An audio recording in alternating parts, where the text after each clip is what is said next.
کہ وہ بڑے بڑے دربار جو ہیں ان کے اپنی بیانیے سے، اپنی کمٹمنٹ سے، اپنی اس بیانیے کی طاقت سے ان طاقتور بتوں کو پاش کرتی ہے. تو کہنے کا مطلب یہ ہے کہ ہمارے سامنے ایسے روشنی کے مینار ہیں، ہماری وہ اسلام کے ساتھ جڑی خواتین جن کا ایک ایسا کردار ہے جس کو اپنانے کی ضرورت ہے، اور اس کے ساتھ ساتھ قیام پاکستان میں فاطمہ جناح کا جو کردار ہے اگر اس کو دیکھا جائے تو جہاں قیام پاکستان میں ہماری نامور خواتین نے پاکستان بنانے میں جدوجہد میں اپنا حصہ اور کردار ادا کیا، آج استحکام پاکستان میں بھی آج کی خاتون کو آگے بڑھنا ہے. اور استحکام پاکستان اس وقت تک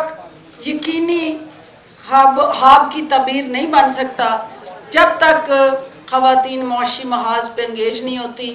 آج ہمارے سامنے مجھے احساس ہے کہ آج مہنگائی میں سب سے پہلا جو وکٹم ہے وہ خاتون ہے، جو گھریلو خاتون ہو، ورکنگ وومن ہو، ماں ہو، بہن ہو، بیٹی ہو، کسی روپ میں بھی ہو، بیوی ہو، سب سے زیادہ مہنگائی کے شکنجے میں جو ڈسٹرب ہوتی ہے وہ آج کی عورت ہے. اور اس عورت کو سب سے بڑا چیلنج کیا ہے کہ ہمارے معاشی محاذ پہ جو انڈیکیٹرز ہیں وہ سپورٹیو نہیں ہیں. ہمارے سامنے حکومتی نمائندوں کے سامنے کیا سب سے بڑا مشکل مرحلہ ہے کہ ہمارے ڈیمانڈ اور سپلائی میں گیپ ہے. مجھے خوشی ہے کہ UNFPA اس کو آرگنائز کر رہا ہے، اور UNFPA کو پتہ ہے کہ جو پاپولیشن گروتھ ریٹ ہے ہمارا وہی آج سب سے بڑا چیلنج ہے. Mother of all evil is your population growth rate. اور ہمارا ڈیمانڈ سپلائی گیپ ہی وہ کرائسس کو جنم دیتا ہے. اور آج کی ماں کو ہم نے جہاں بااختیار بنانا ہے وہاں اس کو ہم نے وسائل کے مطابق چادر پھیلانے کا جو اسلام کا درس ہے اس کو بھی عام کرنا ہے. اور ہم نے فیملی پلاننگ اور ریپروڈکٹیو ہیلتھ اور برتھ سپیسنگ کی طرف جانا ہے، کیونکہ جب آپ فیملی پلاننگ، برتھ سپیسنگ اور ریپروڈکٹیو ہیلتھ کی بات کرتے ہیں تو وہ اسی کے اندر تمام مسائل کا نسخہ کیمیا موجود ہے کہ جو وسائل آپ کو اجازت دیتے ہیں اس کے مطابق اپنی زندگی کو پلان کریں اور اس سے آپ کی زندگی میں بہتری آئے گی. حکومتی ترجیحات میں آخر میں یہ کہنا چاہتی ہوں کہ معاشی محاذ پہ اکیلے حکومتیں نہیں لڑا کرتی. اور آج ہمارے سامنے اکنامک فرنٹ پہ جو چیلنج ہے، دنیا آج جو جنگ لڑ رہی ہے وہ اسلحے، بارود اور توپوں اور میزائلوں سے نہیں لڑ رہی ہے. آج ٹیکنالوجی کا دور ہے، اور آج اس دور میں ہر وہ قوم جو اکنامک انڈیکیٹرز بہتر بنا کے اکنامک فرنٹ پہ جنگ جیت رہی ہے، ان کی اگر آپ ہسٹری دیکھتے ہیں تو اس میں خواتین کا کلیدی کردار ہے جو اکنامک فرنٹ پہ اپنے مردوں کے شانہ بشانہ کام کر رہی ہیں. پاکستانی معیشت کو اس سے بہتر اور کیا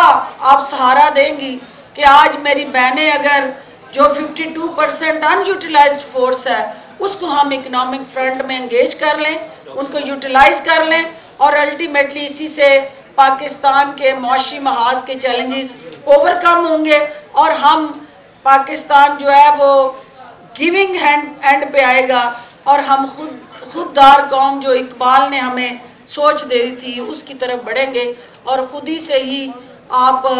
اپنے پاؤں پہ کھڑا ہو کے پاکستان کو طاقت دے سکتے ہیں. آپ کے پاس صلاحیتیں ہیں، آپ کے پاس کمٹمنٹ ہے،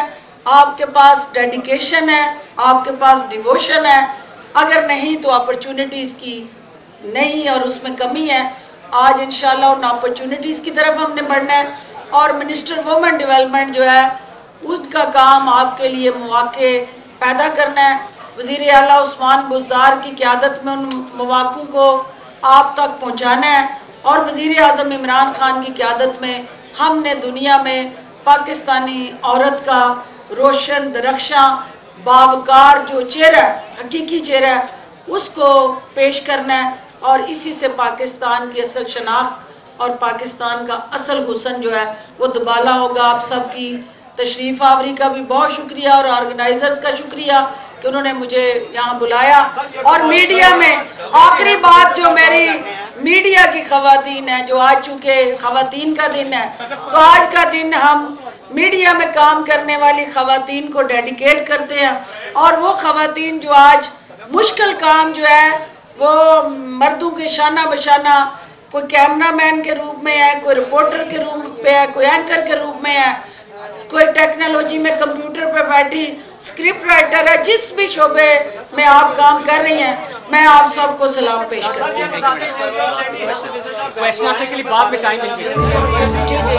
دنیا میں کوئی قوم اس وقت تک ترقی نہیں کر سکتی جب تک اس قوم کے ملک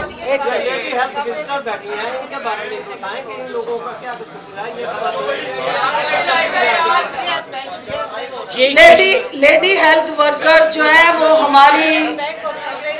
قیمتی فورس ہے، ہماری وہ بہنیں ہیں جو گھر گھر جا کے حکومتی ترجیحات اور عوام کے مفاد کی پالیسیز جو ہیں ان کو امپلیمنٹ کرتی ہیں. وہ ورکرز جو ہیلتھ میں ہوں، سوشل سیکٹر میں ہوں، ایجوکیشن میں ہوں، وومن ڈیولپمنٹ میں ہوں، سوشل ویلفیئر میں ہوں، جہاں جہاں خواتین ایز اے ورکر کام کر رہی ہیں، کھیتوں میں ہوں، کھلیانوں میں ہوں، فیکٹریز میں ہوں، ہوم بیسڈ ورکرز ہوں، جہاں پہ بھی وہ بیٹھی ہیں، ہم ان کے حقوق کے ضامن ہیں. ہمارا فرض ہے حکومت کا کہ ان کو آئینی اور قانونی تحفظ دیں، اور جو پاکستان کا آئین اور اسلام ان کو حقوق دیتا ہے ان کو 100% ان تک پہنچانے کے لیے سہولت کاری کریں. اچھا ڈاکٹر صاحب یہ بتائیں کہ اس وقت وومن ڈے کے حوالے سے دو ایکسٹریمز چل رہی ہیں. ایک وہ ہے جو کہ ابھی آشفا نیاز متحدہ صاحب نے آ گئی دختران پاکستان، جس پر گورنمنٹ پچھلے ایک سال میں کوئی پاورفل امپیکٹ بیانیاں نہیں دے سکی. دوسرا لاہور کی سڑکوں پہ تھوڑی دیر بعد ابھی جلوس نکلے گا جو کہ ہر سال 8 اس تاریخ کو نکلتا ہے، 8 مارچ کو نکلتا ہے، میرا جسم. ٹھیک ہے، اس دونوں پیرائے کے دوران آپ کی حکومت کھڑی کہاں پر ہے تو اس کو واضح کیجیے. اور سیاسی سوال ساتھ ہی ساتھ لے لیں کہ اس وقت پنجاب میں گھنٹی بجنے کی آواز سنائی دے رہی ہے کہ سننے میں آ رہا ہے کہ پنجاب میں جلد ہی گھنٹی بجنے والی ہے اور چیف منسٹر کے حوالے سے یہ گھنٹی بجے گی. کیا کہتے ہیں؟ پہلی بات صرف جو آپ نے کہا کہ ایک طرف دختران پاکستان، دوسری طرف ہماری کچھ ایسی بہنیں جو میرا جسم کا نعرہ لگا کے سڑکوں پہ اپنے حقوق کے لیے نکل رہی ہیں. میں یہ کہتی ہوں کہ دختران پاکستان جو ہے وہ ہمارا اصل حقیقی چہرہ ہے جو ہماری سوشو کلچر ریلیجیس ویلیوز کے ساتھ جڑا ہے. ہمیں اس عورت کا حقیقی روپ جو ہے وہ دنیا کے سامنے لانا ہے جو اصل اسلامی فلاحی ریاست کے اندر خواتین کا رول ہے اور روپ ہے. دوسرا جو آپ نے بات کی ہے، جو آپ کے سڑکوں پہ مارچ کرنے والے، مجھے ان کی کاز سے اختلاف نہیں ہے. کاز جو ہے اگر وہ خواتین کے حقوق کے ساتھ جڑی ہے تو وہ کاز میں سب سے آگے میں ان کی اسپوکس پرسن ہوں. لیکن اگر وہ سلوگن ایسے ہوں گے جہاں میری بہنیں بیٹیاں، ہمارا ہر گھر کا ماحول جو ہے وہ اجازت نہیں دے گا، تو میری ان بہنوں کو بھی اپنی اداؤں پہ غور کرنا ہے کہ ان حقوق کو لینے کے لیے ہمیں ایسے سلوگن جو ہماری سوشو کلچرل ریلیجیس ویلیوز پہ خود کش حملوں کا باعث بنے، ہمیں ان سے گریز کرنا ہے. ہم نے اس معاشرے کو مادر پدر آزاد معاشرہ نہیں بننے دینا. ہم نے اس معاشرے کو جو ہمارا مشرقی حسن ہے اس کو پامال نہیں ہونے دینا. ہم نے اس معاشرے کے اندر اسلامک ویلیوز اور پرنسپل پہ مبنی ایک ایسا معاشرہ جہاں جینڈر ایکوالٹی ہو، جہاں تمام بنیادی حقوق کا تحفظ ہو، اور جہاں ہر مذہب، نسل، رنگ سے بالا تر ہو کے خواتین کو مساوی حقوق دستیاب ہوں. ہم اس معاشرے کی طرف جانا چاہتے ہیں. یہ مادر پدر آزاد معاشرہ جو ہے یہ میری نسل کی تباہی کا